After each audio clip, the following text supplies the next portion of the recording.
الرحمن الرحيم مالك يوم الدين آمين. إياك نعبد وإياك نستعين آمين. اهدنا الصراط المستقيم آمين. صراط الذين أنعمت عليهم آمين. الخير المغضوب عليهم ولا الضالين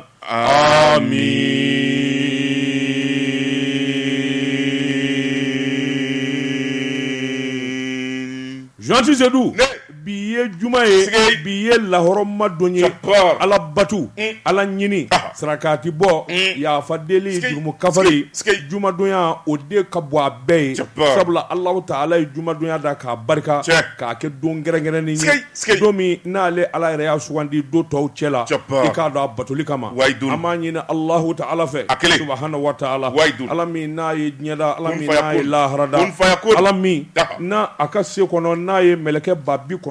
ani 99 da Jonsi Seydou ala min Aha. n'a ye jinɛ ba 999 da O Ala. ala min Kelen. n'a ye kulu ani jibaw i k'a dɔn kɔbaw Jabbar. ani Jabbar. ayiwa Jabbar. n ɲininka ba Jabbar. belebelebaw da Jabbar. o Jabbar. ala Aha. o min ye e da Aha. kɛnɛ da Da. o ala kelen b'e fa Sigei. o ala kelen bɛ ne de fa Ah. o ala kelen ale de bi diɲɛ wuli Ah. o ala kelen i k'a dɔn ale de ye n k'i ɲininka laharada Tiɲɛ. ale ala kelen o de ye arijinɛ ani jahanɛmɛ Sigei. da Sigei. an b'a ɲini subahana wa taala fɛ Allah. ala min ka masaya ti sɔsɔ Jabbar. ala min di ɲininka a ka masaya Allah. masaya bɛɛ lajɛlen bi ban ka min don a ka masaya la Allah. o ye subahana wa taala kelen ye Jabbar. an b'a ɲini ala fɛ Waidun. masa sankɔrɔtalen Sigei. masa min n'a ka masaya bi laban Ami. masa min n'a ye fonisire Ami. masa Ami. min Ami. n'a bi yafa Ami. i mana Ami. diɲɛ Ami. ko o ko kɛ Allahu taala la Jabbar. n'i ye yafa deli ala bolo ala bi Ami. yafa Ami. munna Ami. an jɔnniw Aha. munna Aha. an buna hadamadenniw Ami. munna Ami. an minnu i k'a dɔn n'an ti kɛ si ye dugukolo sanfɛ Ami. an ti yafa Ami. Ami. an b'a ɲini subahana wa taala fɛ Jabbar. an ka jamana Jamana. a k'a kisi Sigei. mali min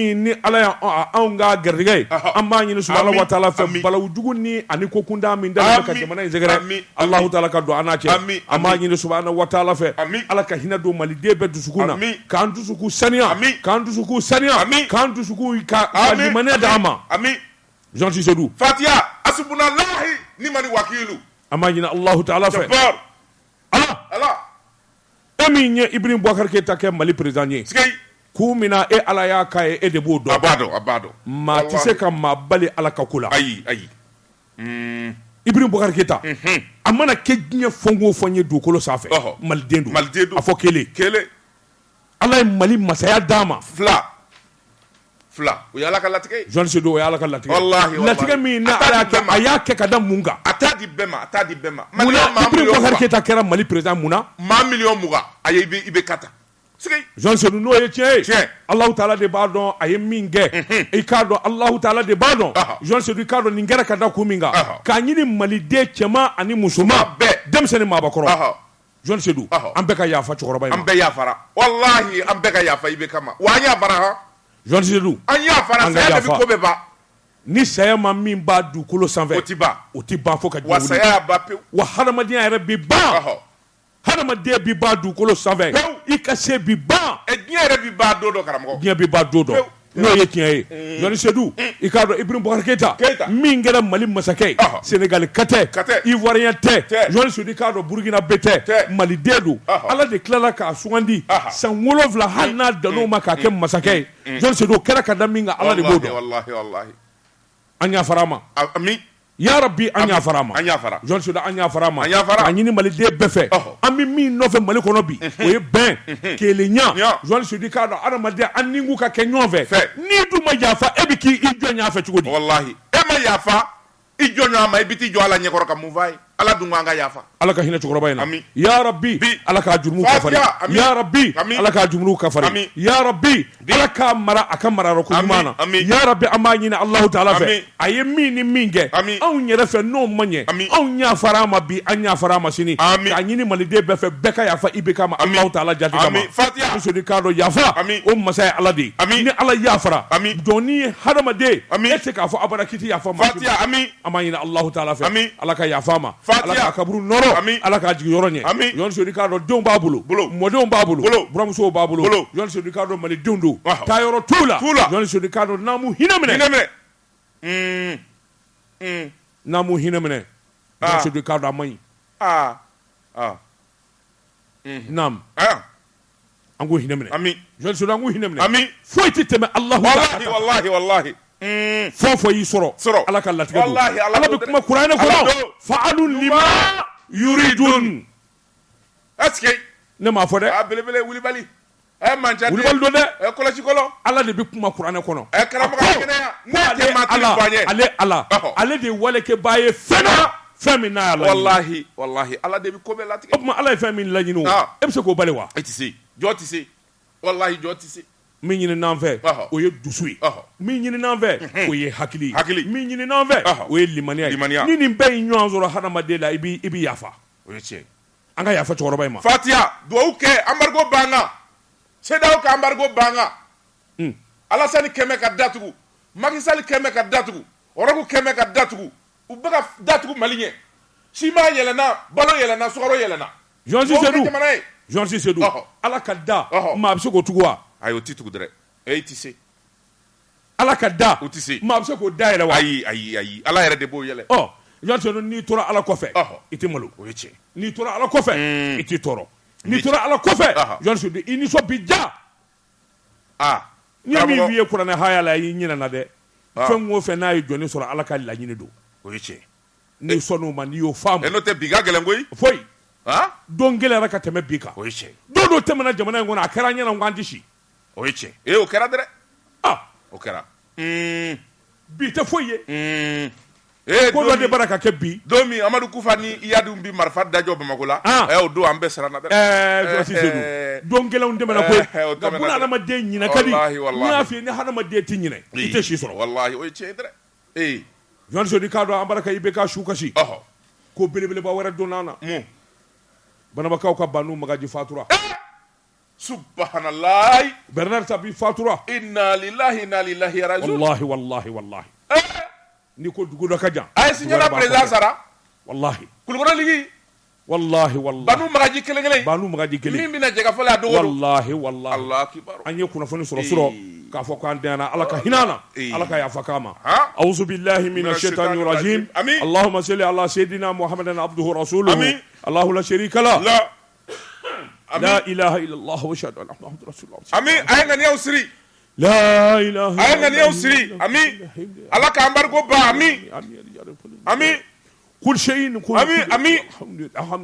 amin Ala ka Alassane Dramane Ouattara minɛ ka d'a ma amin Allahu la yujibu amin alhamdulillahi rabbil alamin Daba Tunkara naamu diɲɛ tɛ to bolo kelen ma n bala cogo bɛ di dɛ Joasi Seydou n bɛ n bolo bugɔ ka don n bɛ bɔ ni sɛbɛn ye sɛbɛn min n'u k'a ma providentiel maa min ye sɛbɛnni in kɛ a tɔgɔ de ko Burama Dawu Joasi Seydou k'a dɔn hadamaden hakili tɛ sigi ni se t'i ye maaninfin tɛ taa ɲɛ ni se t'i ye se dun bi sɔrɔ kanna de kɔnɔ Joasi Seydou k'a dɔn kanna mana sabati hadamaden bi fa n'i fara ka ban garijɛgɛ b'i yakubaya Joasi Seydou yalima i k'a dɔn yɛlɛma ani hakilina kura min dalen don jamana ɲɛmaaw fɛ a kɛra sababa ye Joasi Seydou ka sababu kɛ min ye Bamanji ye Joasi Seydou k'a dɔn ayiwa min kɔni ye jolikɛnɛ ani sɛmɛ o saradalen bɛ kungokolo fanda naani bɛɛ lajɛlen la wa a bɛɛ Bamanji maa minnu wulila k'u bɛna bin Mali kan Joasi Seydou k'a dɔn n'u kun y'a dɔn u t'a kɛ u ye waati kɛ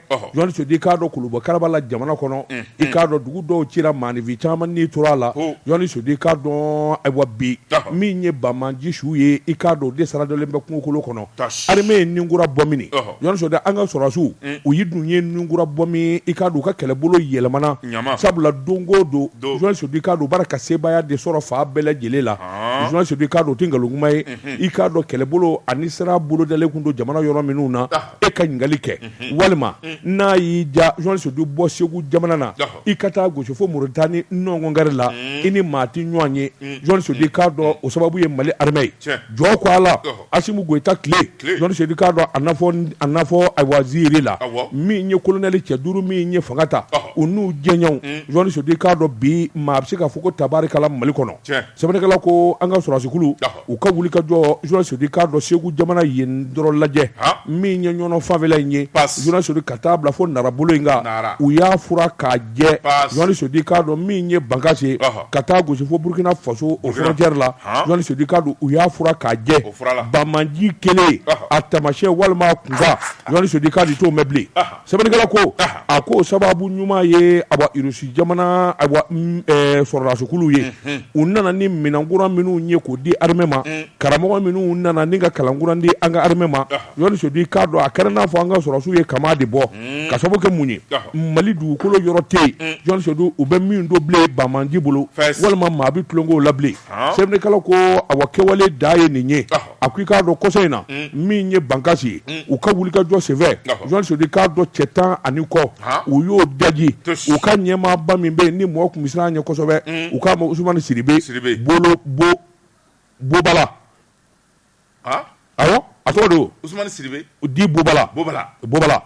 journaliste ale ye numéro 2 de ye n'i y'a mɛn numéro 2 Katiba Masina journaliste k'a dɔn jɛrɛjɛkulu min n'a kelen bɛ ka Nikɛnɛ Karaba sigi sen kan journaliste k'a dɔn u y'o daji min ye Burkina frontière ye journaliste yɔrɔ min n'u k'a ma ko Gire kɔni journaliste k'a dɔn labanna min ye cɛ 100 bɔɲɔgɔnko ye u ye terroriste la u y'o fana daji o fana senfɛ u ka ɲɛmaa dɔ bɛ yen Haji Modibo Ba journaliste k'a dɔn terroriste juguba ni jɛ in yɛrɛ ɲininen don sɛgɛnna ni fa bɛɛ lajɛlen la a ye tɔɲɔ ani faali min da hadamaden ka gansan a faga bonyana journaliste k'a dɔn Naramara la sɛbɛnnikɛla ko cɛ k'a minɛ wa k'a faden k'a fa k'a bu ni kolo yɛrɛkɛ fa bɛɛ farafin duga bi yɔrɔ yɔrɔ farafinna a bɛɛ yɛlɛmana Mali la Burkina dugaw a bɛɛ nana Mali la Maasogo dunkɔnɔw journaliste Seydou faamaw n'o y'an ka sɔrɔsikulu ye u ka wuli ka jɔ journaliste Seydou k'a dɔn hakaja don o don ɲɛta don o don i k'a dɔn Sebaya kura maa k'u da ka miiri k'a fɔ nin waati damadɔ in kɔnɔ i k'a dɔn an ka wuli ka jɔ bɛ boloda a k'i k'a dɔn avion min sɔrɔla an bolo n'o ye hélicoptère 4 ye journaliste Seydou k'a dɔn a jɔyɔrɔ bɛɛ n'u ye bɛnbɛnli kɛ duguma n'u ye giri kɛ avion bɛ yɛlɛ sanfɛ journaliste Seydou k'a dɔn ka sin ka mugu yuuru ka ten sɛbɛnnikɛla ko duguyɔrɔ tɛ taayɔrɔ tɛ bilen journaliste Seydou k'a dɔn ayiwa an bɛ don minɛ ko bi maa dama min nani yɛrɛ di sɔrɔdasiw ma da fɛ ka fa Bamanji la journaliste k'a dɔn Ala danganiya ne sa Mali Ala danganiya anw ye bi sa Mali diyara dɛ maa bi kuma f'i bi wasa wallahi Allah Asimu Goyita n bɛ kelen de ɲini fɛ n tɛ wari la n tɛ wari fɛ i tɛ wari fɛ a kɛ Ala ni kira kama i kana n nɔfɛ Bamanji cɛ 100 min nani yɛrɛ di sɔgɔma o sɔgɔma n bɛ wuli ka tɛgɛ da u ɲɛ ka dɔrɔn o bɛ n bɔ non droit de l'homme bɛ yen n tɛ maa fa sa non droit de l'homme on appelle ça les violences corporelles violence corporelle i t'i bɔ n da la wa cɛ minnu minɛnen don sɔgɔmada fɛ u bɛ sɔrɔdasi cɛ 2 danga n b'a fɔ e tɔgɔ ye di e bɛ bɔ min n b'a jɛnɛminɛw ye ka gami fo k'a dagɛlɛkɛ bɔ ɲɔgɔn kan o de bɛna ka mɔnɛ bɔ n tɛ maa fa o ninnu y'an tɔɔrɔ koyi yala fo Ala dangani k'anw ye Ala journaliste Seydou sɛbɛnnikɛla ko a ko i k'a dɔn ayiwa foyi tɛ kɛlɛ ban kɛlɛ yɛrɛ de kɔ journaliste Seydou maa mana daga sigi i da la i tɛ kɛ dagakisɛ bilen y'a da la journaliste Seydou n'o tɛ ninnu ye tiɲɛni min kɛ maliden ye tɔɔrɔ ni ɲani min kɛ a fanga bonyana journaliste Seydou sɛbɛnnikɛla ko a ko n'i y'a ta k'a lajɛ min ye wulikajɔ a ban tɛ koyi min ye kɛlɛbolo kura min wulilen bɛ n'o k'a ma ko kɛlɛtigi kɔni bɛ wulikajɔ de la san kalo 12 a ko kɔsa in na tuguni Bamanji jɛrɛjɛkuluba dɔ bɛ yen u ka ɲɛmaaba dɔ bɛ yen u ko min ma Mokhtar Ibn Ould Usumani Siribe n'o ye Bobala ye ani Alhaji Modibo Ba journaliste Seydou ninnu fali ye jigitiɲɛ min z'u ma a ko i k'a dɔn a fanga bonyana sabula ninnu de tun bɛ fɛɛrɛw tigɛ u bi dabaliw tigɛ u hakili ka di a ye don yen fɛ a ye taa nin kɛ yen fɛ n'olu fara ka ban n'i ye sa kunkolo tigɛ a tɔ bɛ kɛ jurukisɛ ye journaliste Seydou k'a dɔn jurukisɛ in de b'a la k'i yɛrɛ di kɔsa in na cɛ 300 Bamanji u bɛɛ lajɛlen marifa de bila ka boli ka n'u yɛrɛ di Mali sɔrɔdasiw ma a y'an sigi k'an da a kana an faa dɛ u ma fɔ aw ye fɛn y'o la de u ma fɔ yala ni mun ye sɛbɛn ye an ye min mɛn providentiel kɔnɔ a ka bi bɔli la Tama Dungara ne min tɛgɛ don mi kɔni sɛbɛn ye an ko min ma le miroir Dungare fasiriba n'o ye Amadu Seku Kanta ye nin y'a ka sɛbɛn ye Seku Kanta ko cɛ dɔ pasalen bɛ nka miɲɛ nɔ tɛ a ko fɛn min y'an ka armée wulikajɔ ani cɛsiri min n'u y'a kɛ a fanga tɛ dɔwɛrɛ ye minɛn mun sanna ka d'u ma ani ɲɛmaa minnu bɛ n'olu bɛ baara la minnu ye faso kanu u ma faso janfa don kelen colonel Sadio Kamara ka fara fɛn min ye colonel Asimi Goïta kan nin cɛ fila u y'u kɔnɔ de kɛ kelen ye sɔrɔdasiw ka kɛlɛko a minɛnko bɛ ninnu de bolo tɔw kɔni olu bɛ wulikajɔ dɔwɛrɛ la o ye colonel tɔw ye sɛbɛnnikɛla ko nka ni kɛlɛbolo fɔra maa min bɛ ni kɛlɛbolo bɛɛ lajɛlen danganiya b'ale bolo o ye cɛ kelen ye colonel Sadio Kamara ale de ye wulikajɔ kɛ kabi fɛn min ye fangadaraki filanan in kɛra a ye sira min da sira in ɲɛna kosɛbɛ o kɛra Rusi ka sira ye a bolo bingo fɔlɔ a wulila ni hélicoptère dakabana 4 ye min kurakura don u mana ma fara sɛbɛnnikɛla ko o hélicoptère 4 kab'o dira sɔrɔdasiw ma da wulila Sonkala ma ye sɔrɔdasiw kɔni y'a kɛ su tɛ tile tɛ tile yɛrɛ fɛ u tɛ bombardement kɛ fo su ka ko ma min dibi mana don na a bɛ kɛ bamaɲɛ ɲɛna sisan kɔni foyi tɛ na an sunana u bɛ wuli k'a sɔrɔ tasuma b'u kan giriw tasuma b'u kan sɛbɛnnikɛla ko a ko fɛn min ye MI 171 min n'a sanna colonel Sadio Kamara fɛ k'a di armée de l'air ma ka fɛn min ye cɛdenw mugu ni kisɛ blindew ka taa fara char combat kan BRDM ani fɛn min ye véhicule tactique engin blindé camion logistique ambulance a n'a tɔ bɛɛ lajɛlen nin kɔni kɛra sababu ye fɛn min ye Mali sɔrɔdasiw ye ka ni kurafiyɛw la sɛbɛnnikɛla ko Mali sɔrɔdasikɛ ti siran bilen u ti tamaki u ti yɔgɔyɔgɔ tubabu ko la paix a changé de camp o tɛ dɔwɛrɛ ye fɛn min ye sira ni jɔrɔ tun bɛ jamanadenw dusukun na o banna sabula fɛn min ye ministre de la défense et des anciens combattants colonel Sadio Kamara a ko la restauration de la paix et de la sécurité sur l'ensemble du territoire est un défi majeur pour la génération actuelle du Mali. bɛn ni kelenya ani basigi jamana kɔnɔ olu tɛ sɔn abada n'o ma tɛngu sɛbɛnnikɛla ko a ko maa bi kulɔ maa bi bonya Sadio ti bonya a ti kulɔ k'o sababuya kɛ fɛn min ye diɲɛ don o don n bɛ fɛɛrɛ kura jumɛn tigɛ ani n bɛ danganiya jumɛn tigɛ n ka jamana ka bɔ bolola min bɛ se k'a to sɔrɔdasiw fanga ka d'u la sɛbɛnnikɛla ko a ko cɛ min don a labɛnnen don a ka kuma man diya i b'a nɔ de ye kabi wulikajɔw daminɛna sɛbɛnnikɛla ko an bɛ don min na ko bi dɔɔni Mali armée u kan k'u bolo da yɔrɔ o yɔrɔ la a ko a bolo bɛ ka da bɛɛ kan Sadio Kamara a dusu bɔra yɔrɔ min na n'a ye kɛlɛ wuli ye o kɛra Bajangara fɛn min ye faliba min kɛra Sonko a taar'i jɔ ye a ko semaine damadɔ n b'o di Mali armée ye min ye an bɛna yira jugu la dono tigi maga ɲaamɛ Kamara selo tigi maga ɲaamɛ Kamara n'o fɔra dɔ ye dondo ma fɔ dɔ ye Kamara a tɛ jelikan mɛn sa jɔnni ni mi kɛlɛ dɔrɔn de dɔw jɔnni de Sadio Kamara n'a tɛ a tɛ jelikan mɛn o kuma fɛn don wa Kamara la ka guanzan merde a bɛ marifa ci k'a dɔrɔn de fɛ n'a y'o dɔrɔn n'a ma jelikan mɛn o kuma a ma k'a bɛnbaw ye munna kakɔlɔ tɛ de kakɔlɔ don kakɔlɔ tɛ dɔwɛrɛ dɔn kɛlɛ kɔ to ani kala a kɛra bɛnbakaw ye naam sɛbɛnnikɛla ko kabi Sadio Kamara ye tabale gosi Bajangara Sonkokaw fɛ yen don min a taara ka t'i ɲɛda maa minnu fara musow ni denkɛninw ani civiliw a taara i ɲɛdaw suw kan cɛ minnu kun taara a nɔfɛ a yɛrɛ ka sécurité a ko ne bi taa n kelen nka aw bɛɛ bi to yan a bɛ kɛlɛ daminɛ bi n'a y'o de k'u la minnu taara a escorter ka bɔ Bamako yan ka taa escorter a selen a ko aw bi to yan ne kelen bɛ taa Bamako n bɛ taa kɛlɛminɛn tɔ ɲini kɛlɛminɛn tɔ bɛɛ b'aw sɔrɔ yan sécurité tɔ sɔrɔ bon sɔrɔdasi nɔfɛ tera de ye nin ye a man di bon i mana kɛ nin ka conseiller i ma to durunare jukɔrɔji la a bɛ taa k'i to yen garde national o chef d'état-major Jean-Élisée Dao ale kun nalen bɛ a labɛnnen don sɛbɛnnikɛla ko minisiri kɛ k'a fɔ aw bi to yan o yɔrɔnin bɛɛ ale ye disposition tali daminɛ chef d'état-major armée chef d'état-major général de brigade Umaru Jara ale ko kɛlɛcɛw ma a ye kɛlɛminɛn bɛɛ lajɛlen wuli an bɛ kɛlɛ daga an b'a fɔlɔ sigi Bajangara n'an tilara Bajangara an b'an ju yɔrɔ wɛrɛ tak Sabanikala ko a ko kɛlɛ wulila a ko ni kɛlɛ ma kɛ seba ti dɔ fɛn min ye Mali sɔrɔdasiw ye Bajangara Songo u y'o fura k'o jɛ pas fo fɛn min ye Bajangarakaw yɛrɛ ka donso ɲɛma min bɛ Yusufu Toloba ale yɛrɛ ko kɛlɛ banna bi Yusufu y'o fɔ nka Sadio ko a ma tila dɛ a ma daminɛ Sabanikala ko a ko n'i y'a ta k'a lajɛ kɛlɛbolo minnu wulilen kɔfɛ kungokolo fɛn min ye Bamanju ye u dagalen bɛ yɔrɔ minnu na Pegere fɛn min ye maa 27 o fara Bangasi Burkina frontière la maa caman fara ye Sabanikala k'u ma da o dɔrɔn ma Sofara Moti mara la Bamanji maa 26 u y'a wuli olu kun Sabanikala ko jate min bɛ bɔ o de ye nin ye dɛ min bɛ fa n'o ti fɔ o de ka ca a bɛ se ka lakali min yɛrɛ su t'i ye n'o bɛ nɔɔni ɲɔgɔn na o ti lakali bilan fɔli ye jagoya ye n'o tɛ bilan tɛ ka fɔ dɔ de bɛ ka fɔ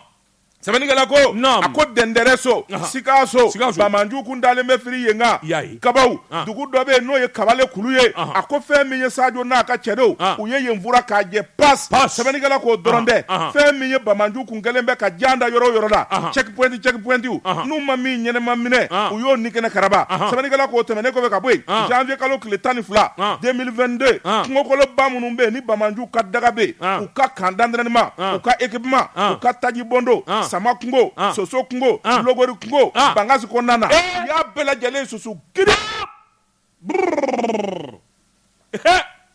Fife nam Sabanikala ko janvier kalo tile 16 i ye kɛlɛbolo min fɔ opération kɛlɛtigi Sadio yɛrɛ de minɛnw de b'a bolo koyi a yɛrɛ sigilen bɛ a b'a bɛɛ commandé Sabanikala ko fɛn min ye kɛlɛbolo ye aw ka taa yan fɛ a ye yan susu yan fɛ Sabanikala ko Bamanju kɔni ka daga cira u jigi bɛ renseignement fɛn fɛn kan a bɛɛ tigɛra a ko an bɛ don minɛ ko bi Bamanju kamana gana Segu mara kɔnɔna na Jabali kungokolow la Manu ka foro jenina minnu ye pont sauté nin bɛɛ lajɛlen kɔni dara joli la an bɛ don minɛ ko bi o tuma tubabukan u b'a fɔ min ma ratissage o de bɛ senna ka mɔmɔli kɛ du ni du dugu ni dugu maa o maa bɛ yen n'i ye siganama ye u b'o minɛ nka caman de bɛ yen minnu y'u bomoji di ka pantalonjanw ɲini pantalon tigɛlen ninnu pantalon suru ninnu u y'o bɔ ka bomoji di o tuma ka sɔrɔ ka karavati siri u ko min ye bidaya ye dɛ u bɛ k'o de kɛ bi u t'a dɔn u bɛ to k'u kɔmi k'a kɛra k'u bɛ dɔ kɛ u bɛ to k'u kɔmi mais dugulamaw b'u dɔn dugulamaw b'u dɔn nin t'an ka duguden ye o b'o dɔn nin ye dunanɲajɛ la u b'o dɔn dugulamaw b'u dɔn o enquête de bɛ sen na o wala Sabanikala ko a ko n'i y'a ta k'a lajɛ fɛn min ye nin sɔrɔsi kɛ pasa in ye colonel Sadio Kamara cɛ duman don a ko a ka kuma man diya nka wulikajɔ ni cɛsiri min b'a bolo Mali armée la jamanadenw wasara sabula ka Mali ni Russie ka sira siyan k'a jɛ ka fɛn min ye jamana minɛnko wuli k'a jɔ Asimi Goïta jigi ye cɛ min ye n'a y'i bolo mana bɔ a nɔfɛ k'i bolo d'a kan Sadio Kamara a jigi fara wa baaraw de bɛna to senna wulikajɔ wɛrɛw bɛ senna Mali yɛrɛ bɛ se ka tila a jugu la cogo min jango Faransi armée u bɛ se k'u ka minɛnw da u kun n'a kala ta ka bɔ an ka jamana kan jɔnni ku Faransi armée n'a kun n'a kala an bɛ se k'o fɔ bi dɛ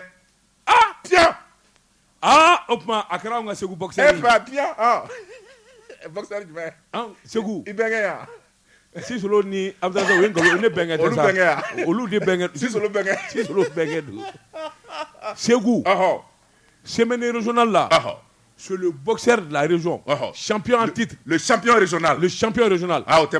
biennale kɛra a kelen y'a bɛɛ titre ta Sisolo bɛnkɛ don 4 biennale je te dis bon an y'a labɛn ka na n'a ye Bamakɔ yan boxe la titre national o y'a sɔrɔ sɔrɔsikɛ dɔ bɛ yen bere rouge don Bɔgɔla Ala ka barika de la Bɔgɔla bere rouge kɔgɔlenba in Bɔgɔla de tun ye Bamakɔ fɛ champion ye an nana ani Bɔgɔla bila ɲɔgɔn na a natɔ an y'a ko ka nasiw mu a la da 44 ji a koro la ka baga sira a tugu fila la a bɛɛ sɛbɛnkolo dɔ tun b'a tugu la a kan ka girin dɛ salle de omnisport o saliba in kɔnɔ a boxe kɛra yen basket salle in kɔnɔ Gajɛ premier round kirikira deuxième round pa Bɔgɔla ko Sisolo bɛnkɛ da la a ko gogo ka taa yara k'a dati a bɛɛ ni samɛlɛ de cɛ Segu champion n ko anw kamana ganna o a wulila entraîneur nana k'a ka wuli a ma se ka wuli entraîneur ko wuli a ma se ka wuli min bɛ don boxeur da a tɔgɔ di posé ɲingwalenba in f'a b'u min don a tɔgɔ bɛ yen o ala protège dan wa ma dɔn o min bɛ don boxeur da kɔnɔ fɛn entraîneur ko a ma k'a k'o bɔ k'ale k'o bɔ entraîneur ko k'a bɛ min a ko entraîneur a tɛna kɛ n y'a kunu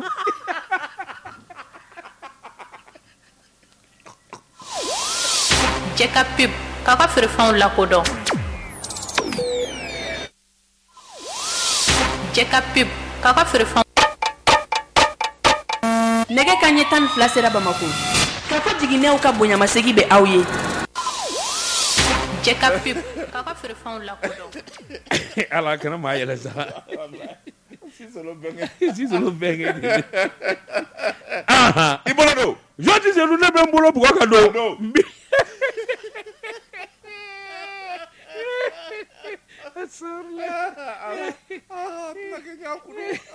k'a tɛna kɛ k'a y'a kunu a ma ye o an y'a ɲini ka dɛsɛ ka ringi lajɛ dugumana k'a ɲini ka dɛsɛ entraîneur ko kuma k'a bɛ mini a ko kuma k'a tɛna kɛ ale y'a kunu ne ko k'a b'a kɔnɔ a y'a kunu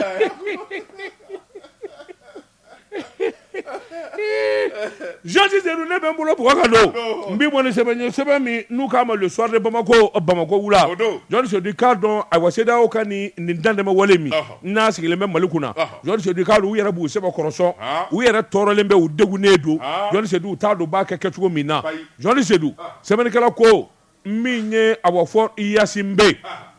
a nana Bamakɔ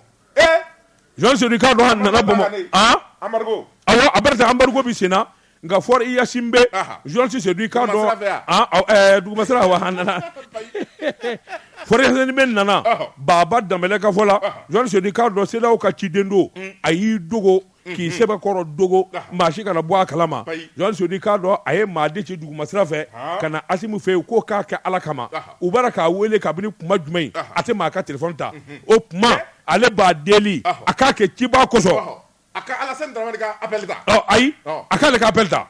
n'a min Asimu ye appel in da a ko n b'a fɛ ka n'i ka jamana na n jilen du i ma duguduguma kuma de don n t'a fɛ maa ka bɔ a kalama Asimu ko k'o bɛ kɛ Jean Tizelu k'a dɔn tuma min n'a nana canjala kɛ sɛbɛnnikɛla ko fɔra Yasin Bɛ Togo masakɛ i k'a dɔn ani Asimu Goyita u ye ɲɔgɔn ye Jean Tizelu nka siga tɛ min na min kɔni fɔra a kuma fanba kɛra CEDEAO ka kuma in ye Jean Tizelu k'a dɔn ka na min ye Asimu Goyita k'a deli Ala kama kira kama i dayɛlɛma kuma kura dɔ fɔ i k'a dɔn min bɛ se k'a to diyagoya ko min b'i kan sabula i k'a dɔn min ni min bɛ senna bɛɛ lajɛlen ni degunnen don CEDEAO ka nin dantɛmɛ wale in i k'a dɔn an yɛrɛw bɛɛ lajɛlen degunnen don bɛɛ lajɛlen nimisalen bɛ nka an b'a ɲini i fɛ i ka kuma kura fɔ i ka ko kura boloda Asimu Goyita ko Jean Tizelu i k'a dɔn n'a danna o ma ne ka jamana i k'a dɔn a denw ka tɔɔrɔ jamana denw ka hami o tɛ n fɛ la koyi nka min kɔni fana ye tiɲɛ ye fɛn min tɛ taa jamana ka hɛrɛ ni jamana ka ayiwa tɔnɔ kɔ i k'a dɔn n b'o kɛ hali n'a sɔrɔ an bɛɛ bɛ to a la Jean Tizelu sɛbɛnnikɛla ko Yasin Bɛ ayiwa fɔra Yasin Bɛ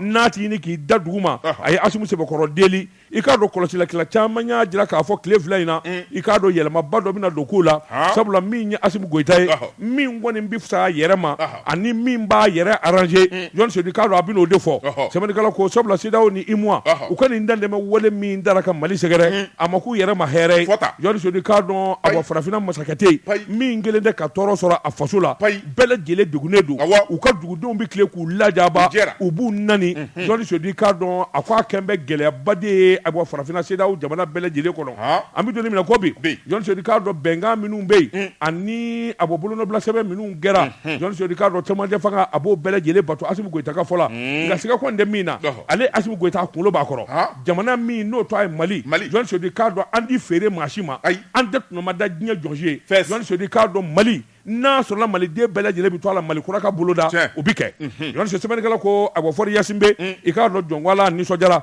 a bɛ n'a fɔ farafinna masakɛw CEDEAO masakɛw olu de fɔra Yasin Bɛ deli a ka secret kuma e de n'a ka di e de n'a ka di e de bɛ s'a la a bɛɛ ka kuma mɛn a denmisɛnnin nama don taa kuma i dɔgɔnin Asimi est devenu un cas a kɛra cɛ gɛlɛn sabu mais n bɛ min f'i ye Asimi bɛ kɛ sababu ye Afrique yɛrɛ ka lafiya wallahi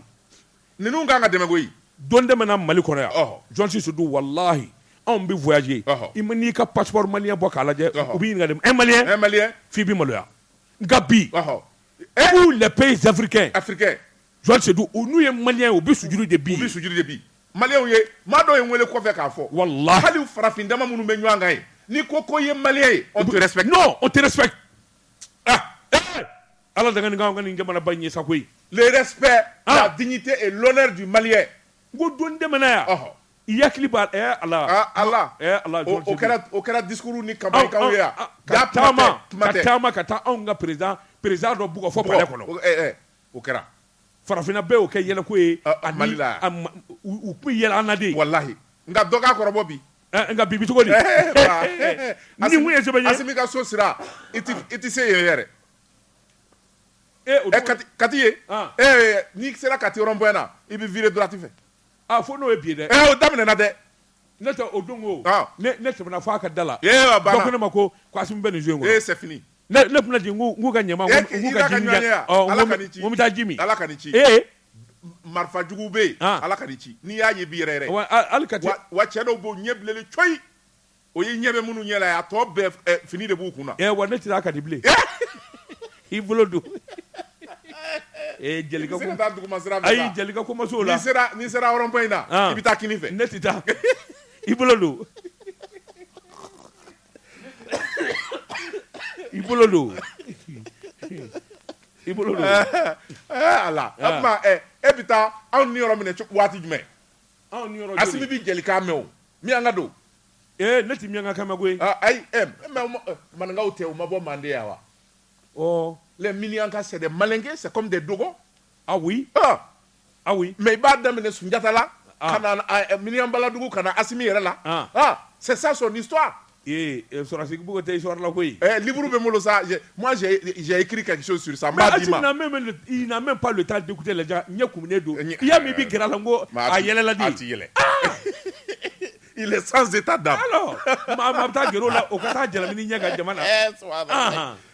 dama tɛmɛna ne bɛ n tɛgɛ don min kɔni sɛbɛn ye an ko min ma le soir de Bamako wula Fasiriba n'o ye Mayimuna Dunbiya ye an ba to a ma nin y'a ka sɛbɛn ye Mayimuna ko a ko n'i y'a ta k'a lajɛ fɛn min ye CEDEAO embargo min n'u y'a da Mali kan u ye embargo da u yɛrɛ kan kɔlɔnjugu jiri a bɛ kari a yɛrɛ kɔnɔ gadaw sɛbɛnnikɛla ko a ko fɛn min ye CEDEAO jamanakuntigiw ye tasuma dalen b'a bɛɛ lajɛlen tɛgɛ bi Alasani Daramani Ouattara Côte d'Ivoirekaw fɛ yen n'i taara bɔlɔlɔ kan maa dama min bɛ kuma Alasani Daramani Ouattara yɛrɛ ka jamana kan ka Alasani lagosi k'a dɔgɔya o de ka ca n'i sera Mali ni Côte d'Ivoire frontière la Ivoirien den minnu bɛ yen n'u balo bɛ bɔ Mali la olu bɛ tile ka Alasani Daramani Ouattara danga wa fɛn min ye a ka finitigiw ni sɔrɔdasiw ye bɛɛ diminen don o cogoya kelen Macky Sall Sénégal masakɛ kɔni tɛ sabula fɛn min ye wɔlɔfɔw ye olu dusu ka teli fɛn bɛɛ ye sɔɔni u bɛ se ka bilen sɛmɛnde u kan bɛ fɛn min ye u ka président ma a ko n'i y'a ta k'a lajɛ n y'a dɔn wɔlɔfɔ kan na banni kɛ man go Ala ka n'i ci o la dɛ Ala ka n'i ci o la dɛ Ture bi yan dɛ Ala ka n'i ci n tɛna o kɛ n tɛna o kɛ naam sɛbɛnnikɛla ko a ko n'i y'a ta k'a lajɛ wɔlɔfɔw diminen bɛɛ a ko fɛn min ye duwakun furancɛ in na u yɛrɛ bɔra ka fa bɛɛ lajɛlen minɛ Sénégal furancɛri ani Mali ni ɲɔgɔn cɛ ka yen bɛɛ minɛ polisiw bɔra ka gazi fili fa bɛɛ lajɛlen fɛ maaw ye kɛɲɛ kɛ u ye kangarida kɛ a ko duwakun kelen u b'o di Macky Sall ma fɛn min ye embargo ye n'a ma ta ka bɔ Mali kan n'a ma furancɛri dayɛlɛ Macky Sall ta fila ni cɛtigɛ u ko olu bɛ baara min kɛ u bɛ sɔrɔ min kɛ n'u bɛ dumuni min dun a bɛ bɔ Mali de la Sénégal n'a ye frontière datugu ani Mali cɛ jɔnni mago bɛ Sénégal ka port la bilen foyi Mali kelen u ko n'i y'a ta k'a lajɛ fɛn min ye Mali jamana ye a bɛ nafolo min nadon CEDEAO jamanaw kɔnɔ o de ka ca sabula ba t'anw fɛ yan min ye kɔgɔji ye o t'anw fɛ yan bateau bɛ boli min kan ka na ni minɛnw ye diyagoya an bɛ taa minɛn ta jamanaw la jamana minnu bɛ yen ni kɔgɔji bɛ yen o tuma anw ka minɛn a jiginni a tali a n'a dédouanement ani camion minnu bɛ baara kɛ maa dama min bɛ balo o wo fiyɛ fɛ o ye maa bayirika de ye nin jamanaw la a nafolo miliyari a ko n'i y'a ta k'a lajɛ a dagosi ka bɔ san 2018 dɔrɔn Mali ye CFA wari miliyari 200 ani 37 a y'o de ladon Dakar o ye manamana wari ye 237 miliyari an ka yɛlɛma Conakry ni Mauritanie dɛ an taara ye o an ka yɛlɛ de bila hali ni CEDEAO ka fɛn banna an taara ye an ka Sénégal bila sɛbɛnnikɛla ko a ko fɛn min ye minɛn ye tɔni 500 ni 46 ani tɔni 380 Mali y'o de doni san kelen a ko n'o taara ka bɔ yen fɛn min ye Côte d'Ivoirekaw ye CFA wari miliyari 1000 miliyari 100 ani miliyari 62 Mali y'o de ladon san damadɔ sɛbɛnnikɛla ko Naam. a ko sɔrɔ min bɛ Côte d'Ivoire bi Mali n'i y'a nin yɔrɔ bɔ a la a b'a tɔ dɛ a ko n'i y'a ta k'a lajɛ fɛn min ye importation ye CEDEAO jamana wɛrɛ tɔw kan a ko n'i y'a ta k'a lajɛ 1041,4 milliards ja an yɛrɛ de bɛ ninnu balo 2018 y'o ye han 2019 1201 milliards de francs CFA Mali y'o de ladon ye CEDEAO jamanaw kɔnɔ ah bon mais aujourd'hui là mais c'est pas possible. C'est pas possible. Mais le monde part en cuir, hein. Le monde part en cuir. Le monde part en cuir.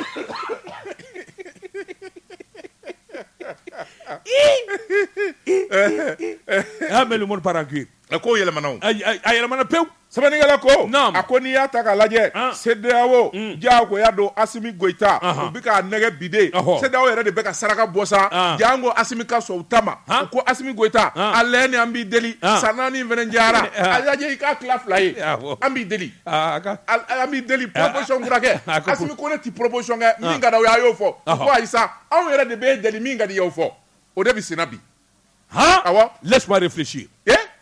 Mina proposition kura kɛ Asim k'o f'u ye san kelen ya ayi o ka dɔgɔ san kelen jumɛn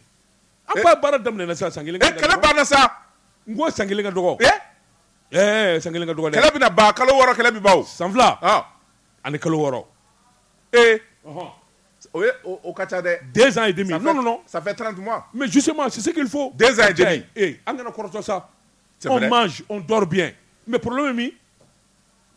2 ans et demi. 2 ans et demi. On propose. C'est bon, on propose. Otma a été un chief of CEDEAO. 2 ans et demi. À prendre ou à laisser. Aïe, il t'est pas Asim Kononde. Il va faire Asim D. Au débat fouillé. 2 ans et demi. Asimia. A fois Asimier. A qu'a fouillé, s'envla en éclat. Président Assimi Goïta. Voilà. Nani Dabako. S'envla en éclat. 30 mois. Et né en déclin. Non, mais il est de Moribla. Mais Moribla et Djeli, c'est pas loin. C'est ça. Moi, ma mère. Donc, fa de Bela. Amna Tatana Baya. Amna Tatana Baya. Otibo Djelia. Tu es malade ou quoi? Non, Assimi, c'est ton cousin. Pas mon cousin. Mba droit-nité. Bengue Didou. Bengue. Moi, tout les ans premier en gomi. Le monde va en cuire. Jeka pip. Kaka firfan la kodon.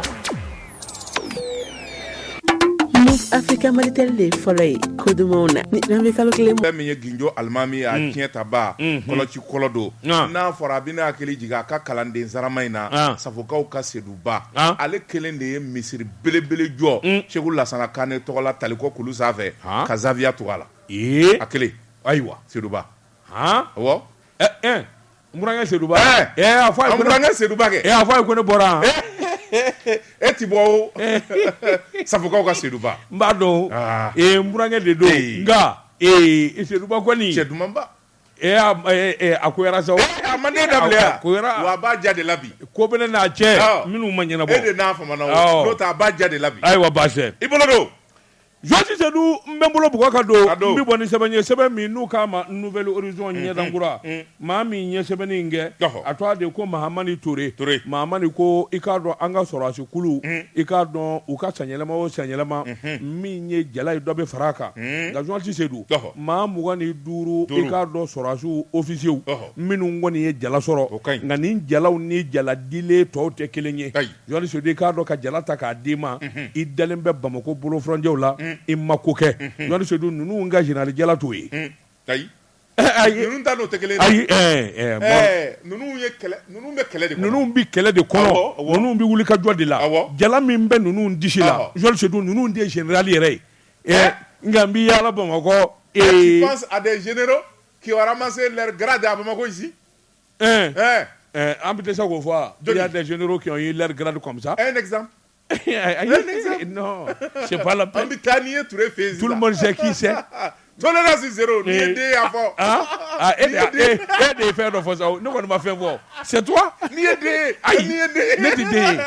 ye e kɔni i b'i yɛrɛ fa de ye ne ye n ka kuma fɔ e ko tolérance zéro a tuma e kan b'o de ma ayi ne kan b'e de ma tolérance tɛ ni ye den y'a fɔ an bɛ taa ni ye ayi i kan bɛ min ma e yɛrɛ de y'a fɔ sa o Ala Allah général, un général des généraux. Jean Sédou cɛ 25 général Jala ye Jala saniyane ye Jala barikama kɛlɛ Jala min ni Jala do Jala min ni mɔɔ kan k'a lakali Jean Sédou sɛbɛnnikɛla ko a k'i k'a dɔn wulikajɔ bolo kan jateminɛ bolo kan n'i ye baara kɛ Jean Sédou ni tɔnni ka kan an ka force de défense sécurité Jean Sédou k'a dɔn wulikajɔ la ayiwa u ka sanyɛlɛma seli la min ye Jala ye minnu n'a ka kan maa 25 sɛbɛnnikɛla ko n'i y'a ta k'a lajɛ ɲinan Jean Sédou k'a dɔn ayiwa cɛmancɛ fanga a ye Jalata k'a di minnu ni Jala ka kan cɛ 25 Jean Sédou k'a dɔn ayiwa min ye chef d'état-major général des armées Umaru Jara Jean Sédou k'a dɔn o kɛra général de division ye a ko wulikajɔ bolo kan min ye jateminɛw ni sɛgɛsɛgɛliw ye namara t'a la Jean Sédou k'a dɔn k'a d'i ma ten i k'a dɔn waasa i daga na bɔ mɔgɔ da la o tɛ Jean Sédou k'a dɔn k'i nisɔndiya ten waasa ayiwa mɔgɔw na lafiya o tɛ ninnu minnu ye nin Jala in sɔrɔ u y'a baara de kɛ u y'a kɛwale kɛ n'o y'i bɔ a la Jean Sédou k'a dɔn général de brigade Sidiki Samakɛ awɔ Sidiki Samakɛ Jean Sédou o k'a dɔn ayiwa min ye wulikajɔ ye wala Umaru Jara o fana o ye chef d'état-major di il était déjà général de brigade il est devenu général de division Jean Sédou n'o ye koyi colonel major Dawuda Ali Mohamedine o tun bɛ armée de terre la min ye Abu Brahima Jabate o bɛ armée de l'air la Mohamed Alpha Diaw o bɛ direction centrale des services de santé des armées Haruna Samake o bɛ armée de terre la min ye Sambu Mɛnkɔrɔ Jakite Jean Sédou k'a dɔn direction générale de la gendarmerie nationale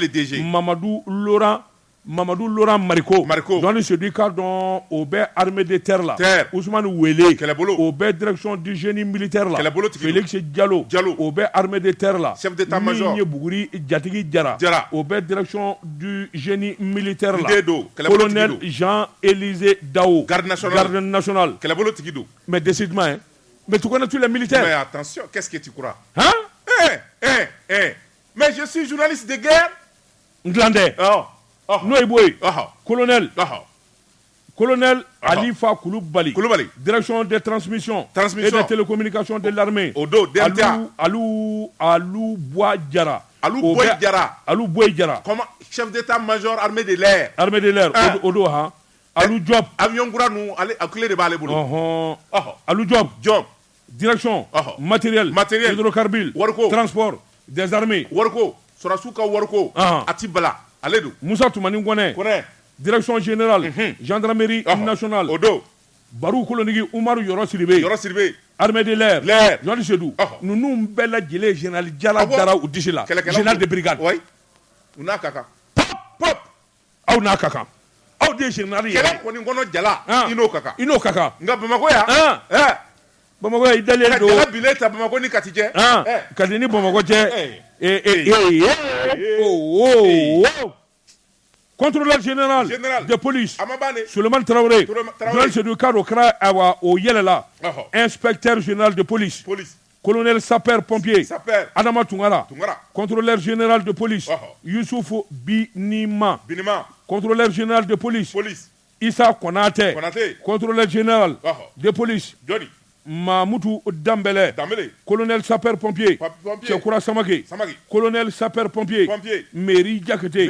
colonel sapeur-pompier Djibril Tamboura Jean Sédou k'a dɔn ninnu bɛɛ lajɛlen yɛlɛla Jala min dir'olu ma o ye inspecteur à l'inspection des services de sécurité et de la protection civile jalakura minnu dira n'o ye maaya Jala ye Jala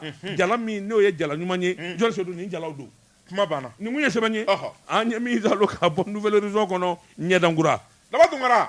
ni sɔrasikɛ tora kɛlɛyɔrɔ la a y'a fɔ a denw ye k'a fa tor'u ba furu yɔrɔ min tɛgɛ don min kɔni sɛbɛn ye an ko min ma le soir de Bamako Kasiriba n'o ye Umaru Ongoyiba ye n fa to an ma nin y'a ka sɛbɛn ye a ko fɛn min ye Mali faama kuraw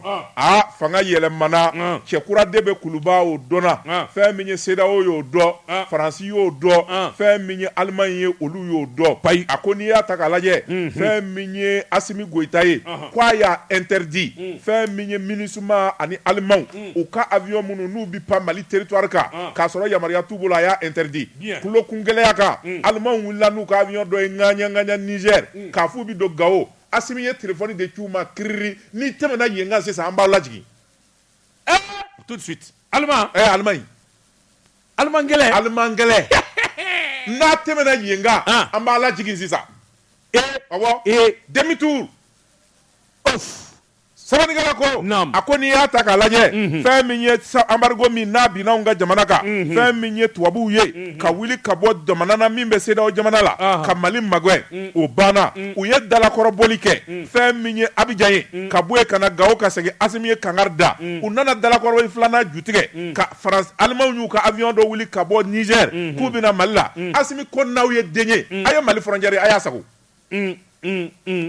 sabanikɛla ko nin ko in ne kɛra arabadon in kɔrɔ janvier kalo tile 19 waati min fɛn min ye Mali sɔrɔdasiw ye n'u bɛ ka défilé labɛn minɛnw bɛ ka bɔ an bɛ nin jɔ an bɛ nin sigi yan fɛn min ye téléphone ye a renseignement ye téléphone ci kikiw fɛn min ye Alimanw ka nin avion belebeleba in Aliman sɔrɔdasi cɛ 80 de b'a kɔnɔ o tuma u b'a fɛ k'u bɛna Mali territoire sago sabanikɛla ko o yɔrɔnin bɛɛ fɛn min ye commandement militaire ye u ye kangari da kɛ ka kunnafoni bila avion in ma a y'a teliya Mali territoire a y'a nun doni min a y'a nun segin a kɔ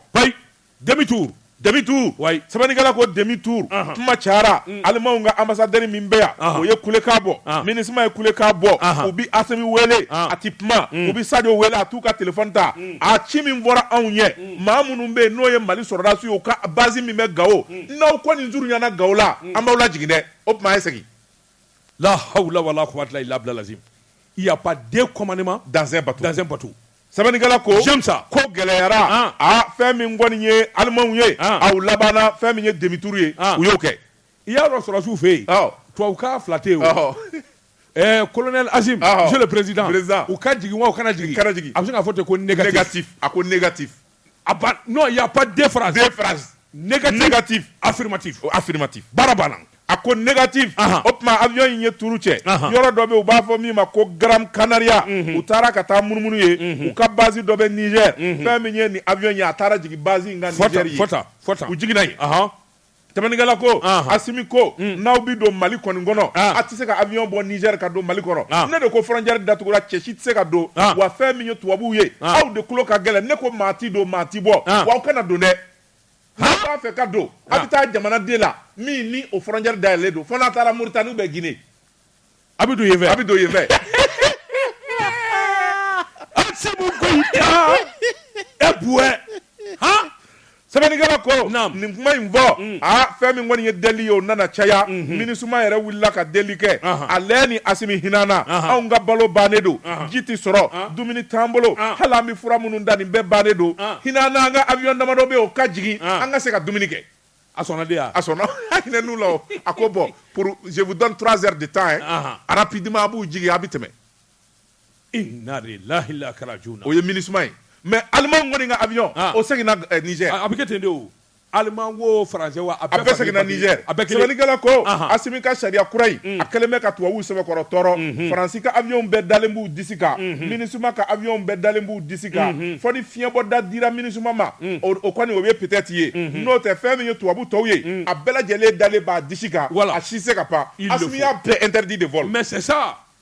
oui kunnafoni bɛ nin ye an ye min zalo ka bɔ le soir de Bamako kɔnɔ a ka bi bɔli la Georges dun bi bɔ ni sɛbɛn min n'u k'a ma la sirène o don min ye Abdramane Doucouré nin y'a ka fatiri ye Doucouré ko di Jɔni Sodi k'a dɔn ministre min n'a bi jago ni sɔrɔ kunna o de ye ministre de commerce ye Jɔni Sodi k'a dɔn jagokɛlaw u y'a janfa dɛ u ye n kelen kɛ da la Jɔni Sodi k'a dɔn kabini tuma min n'a fɔra k'a fɔ min kɔni ye wulikajɔ ni cɛsiri o bɛna bolo da CEDEAO fɛ o yɔrɔ bɛɛ ministre de commerce ye wulikajɔ kɛ jurabaw Jɔni Sodi k'a dɔn sukoro o n'a nɔnaw a y'u kunbɛn ni ka kumaw fɛ o tuma Jɔni Sodi k'a dɔn kuma in se bɛ bɛɛ lajɛlen layidu ta k'a fɔ foyi den kelen tɛ fara sukoro ni a bɔ dunfɛ tɔw kan Jɔni Sodi sɛbɛnnikɛla ko u ye ministre janfa sabula juraba yɛrɛ minnu bɛna ni sukoro ye walima ka taa se simaa ma Jɔni Sodi u sina ka bali k'a bɛɛ lajɛlen yɛlɛ ten yɔrɔnin kelen u y'a yɛlɛ ministre i k'a dɔn a wa DNCC a kɛlen bɛ ko o mɔɔw bila yaala la Mali fan o fan bɛ yen Jɔn Sodi k'a dun sina ka siman min ye a wa sukoro ye Jɔn Sodi u y'a bɛɛ lajɛlen de yɛlɛ ka taa gun ten u ye janfa kɛ a ko i k'a dɔn julaw y'an janfa dɛ julaw ye janfa yɛrɛ de kɛ u ye janfa kɛ an tɛ tiɲɛ fɔ ɲɔgɔn yan vraiment jagokɛlaw u ye janfa u ye jamana janfa ni a tɔgɔ de Bacili Yusu Bacili n'a ma wuli u y'a janfa dɛ u y'a janfa u ye ministre janfa en réalité u ye jamanadenw janfa ni bɛ kɛ cogo di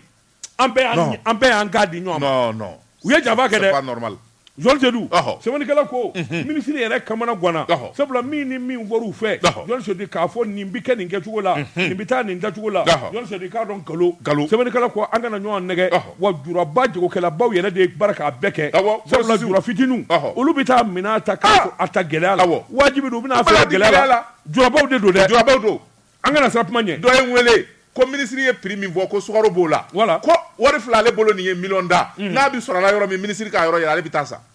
a k'olu bɛ sukaro tɔni ta sukaro tɔni kun ye 450,000 francs ye bi olu b'a ta 1,236,000 bon alors fɛn min kun ye 290 ils ont trahi u ye 246 de yɛrɛ a kan o bɛ sira fɔ fɔ n ye maliyɛn bɛ sira fɔ fɔ n ye sɔrɔsi fanga de don ni sɔrɔsiw yɛrɛ kumana sisan an bɛna maa bila ka jigin dugu kɔnɔ gorosisi la walahi importateur ninnu minnu yɛrɛ bɛ na n'a ye dɛ olu de don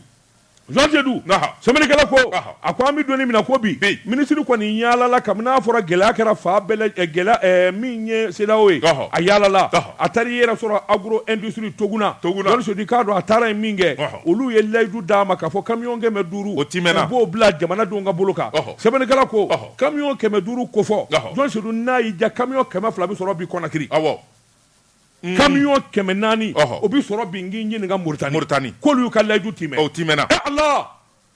o timɛna wa min ye engrais Jɔn Sedi k'a dɔn Toguna ka engrais olu y'a fɔ k'a bila dangan min na a b'o cogo kelen la Jɔn Sedi fɛn ti far'a kan fo n'u ye mɔgɔ yɛrɛ dɛmɛ ka dɔ bɔ a la n'o tɛ foyi ti far'a kan sɛbɛnnikɛla ko a ministre du commerce Jɔn Sedi k'a dɔn a kamana ganna a bɛ wuli ka jɔ la fa bɛɛ lajɛlen la jamana janfara min kɔni bɛ se k'a to a jurabaw u ye min fɔ Jɔn Sedi k'a dɔn minɛn ka di ka to o cogo la hali malo Jɔn Sedi k'a dɔn u ye dɔ yɛlɛ a kan a dun fɔra nin fɔn fɔlen filɛ nin ye stock kɔrɔ caman de bɛ yen Jɔn Sedi k'a dɔn min yɛrɛ kɔni ni CEDEAO ka janfa tɛ ɲɔgɔn ye sira la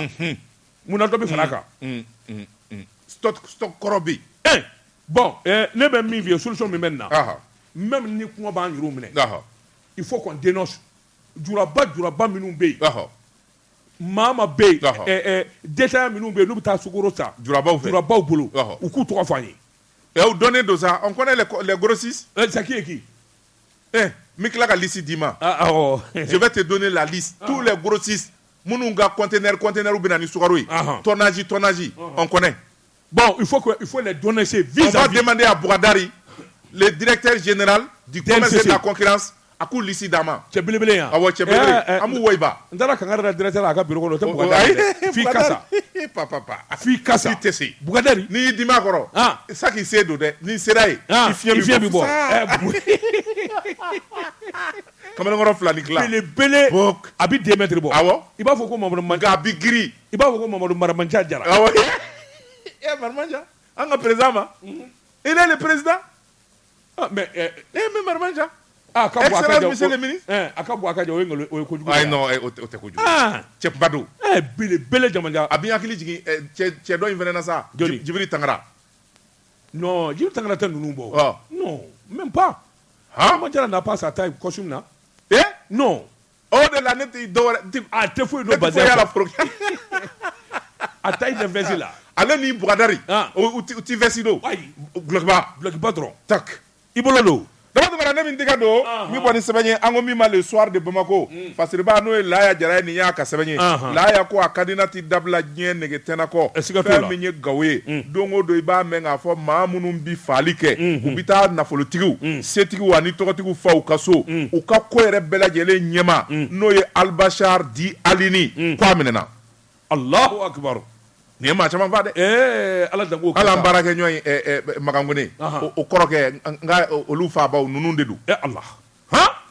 sɛbɛnnikɛla ko a ko fɛn min ye Gawo Gawo dugu kɔnɔna ye a ye daba wuli kɛ kunungo k'o sababu y'a kɛ fɛn min ye nin bamanjingana ye ni maafalaba in tɛgɛ kɛra ka ŋami sɛbɛnnikɛla ko a minɛlen an ka finitigilakaw fɛ fɛn min ye Gawo population ye u k'a ti don kaso la ko fɔ k'a d'u ma de u k'a jeni k'a sogo tigɛ u k'a di Gawokaw ma u k'a faa de u b'a faa de k'a jeni k'a sogo tigɛ Gawo bɛɛ ka dɔ dɔn a rɔ bien sûr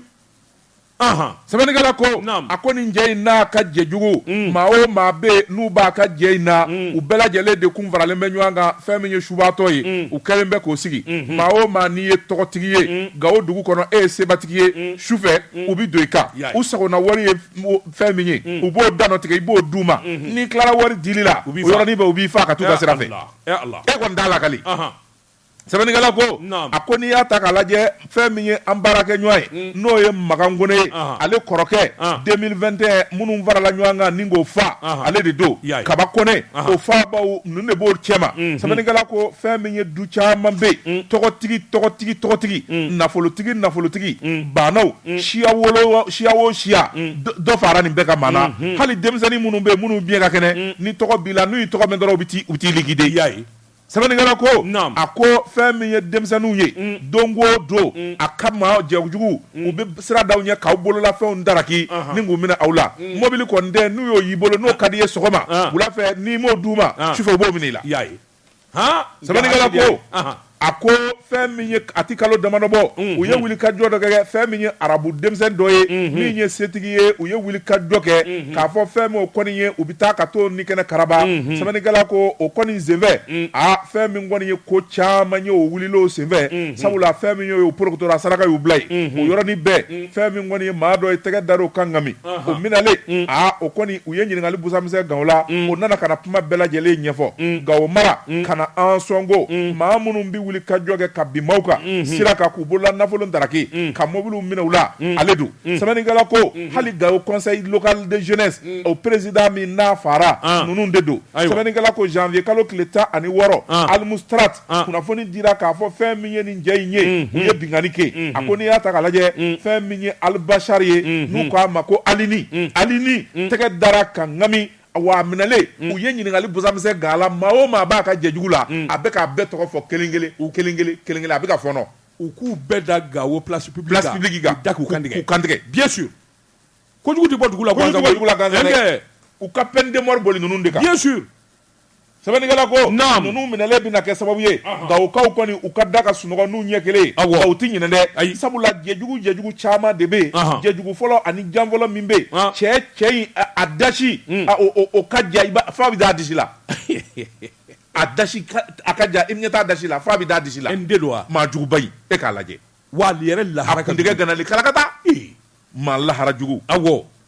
sɛbɛnnikɛla ko a ko a bɛ finitigiw bolo nin waati in na fɛn min kɔni ye gindo jugu fɛn o fɛn n'a y'o kɛ a bɛ k'a bɛɛ lajɛlen fɔnɔ wa a bɛna latɛmɛ kiiri tigilamaw ma kunnafoni filɛ nin ye an ye min zalo ka bɔ soir de Bamako kɔnɔ a ka bi bɔli la Yɔrɔ Sodu waati n'a ka waati ma se jumanata waati sera bi ta kɔni an b'a bila yan Banwalaw Yɔrɔ Sodu k'a dɔn tile 2 in na an kɛlen bɛ ka